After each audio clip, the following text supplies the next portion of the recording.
etika yang lain dalam ayat 6, dalam ayat 7. Mari saya bacakan. Apabila kamu berdoa, dia kata, firman Tuhan kata, jangan gunakan banyak kata yang tidak berarti seperti yang dilakukan orang yang tidak mengenal Allah. Jadi bila berdoa, jangan gunakan banyak kata yang tidak berarti. Kalau dalam terjemahan Rita Baik, bertele-tele. Apa maksud bertele-tele? Panjang. Kalau dalam terjemahan asli Perjanjian Baru, dia katakan, apa yang dia katakan adalah, itu, apa tulisan Yunani, bataloge sete. Itu berarti pengulangan yang sia-sia. Pengulangan yang sia-sia. Jadi bertele-tele ataupun yang tidak banyak kata ini berarti pengulangan yang sia-sia. Jadi bila kamu berdoa, dia masukkan di sini bukan hanya panjang. Jadi kamu lepas ini pasal, maksudnya pendek sejalan berdoa, tidak boleh panjang, boleh. Tapi apa yang dicoba dikatakan dalam ayat ini, doa yang panjang yang tiada ujung pangkalnya. Maksudnya yang tidak ada artinya. Doa panjang boleh, tidak masalah. Cuma yang dimasukkan sini jangan yang sia-sia, pengulangan yang bersia-sia, pengulangan yang sia-sia, tidak berarti, tidak ada ujung pangkalnya, ataupun berlarut-larut, melalut, cakap sebarang sejak kamu doa. Tidak.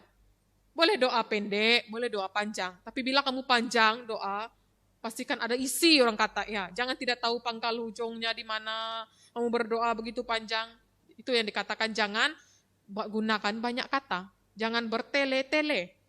Bila berdoa, kita berdoa sesuai dengan keperluan kita, sesuai dengan pimpinan Roh Kudus.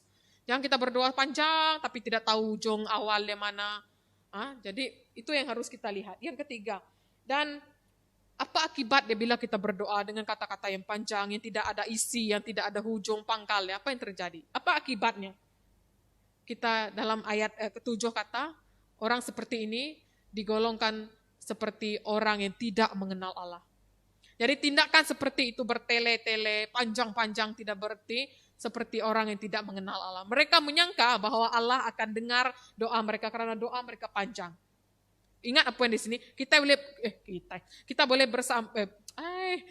berdoa panjang, tapi pastikan ada isinya. Kita boleh bersampai panjai-panjai, tapi pastikan bisa isi ya. Anang bersampai panjai-panjai, tapi ada anggap ujung pangkalnya. Bila kita berdoa, pastikan ada isi, ujung dan pangkalnya. Itu yang dikatakan tidak bertele-tele ataupun tidak sia-sia. Jadi orang seperti ini dikatakan sama seperti orang yang tidak mengenal Allah. Jadi orang kebakato sama ke orang kena ngelala Tuhan. Sudah ingat doa panjang-panjang baru didengar, doa pendek-pendek enggak. Jadi orang yang tidak mengenal Allah ini mereka ingat doa panjang baru Tuhan dengar, doa pendek tidak. Orang Iban selalu cakap enggak ngasih, tidak berkesan kalau doa pendek, tidak. Doakan cara kita bercakap dengan Tuhan, isi hati kita. Panjang pun kalau tiada isi, susah juga. Pendek pun kalau memang ada isi. Jadi itu cara, ingat, dia berbalik kepada fokus dan tujuan kita. Itu yang ketiga. Jadi, apa dorongan bagi kita semua? Nama utai yang jadi siti dorongan, ambil kita bersampai. Lihatlah ayat ke-8. Jangan berbuat seperti mereka, Bapak kamu mengetahui apa yang kamu perlukan sebelum kamu minta. Dan juga ayat ke-6. Bapak kamu yang tidak kelihatan itu, Bapak kamu yang mengetahui apa yang kamu lakukan secara tersembunyi itu akan memberi pahala kepada kamu. Jadi ada dua dorongan bagi kita di sini. Yang pertama, apa dorongan untuk kita berdoa? Bapak mengetahui. Jadi Allah tahu apa yang kita perlukan sebelum kita minta. Tapi ini bukan alasan untuk kita tidak berdoa. Pastor cakap, Tuhan tahu apa yang saya perlukan. Macam biasa Tuhan, itu mudah-mudi selalu kan. Bukan mudah-mudi di sini ya, ini contoh. Tuhan macam biasalah, paham-paham.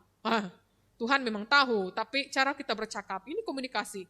Jadi Bapa yang di surga tahu apa yang kamu perlukan. Tidak ada doa yang tersembunyi, tidak dilihat dan diketahui Allah.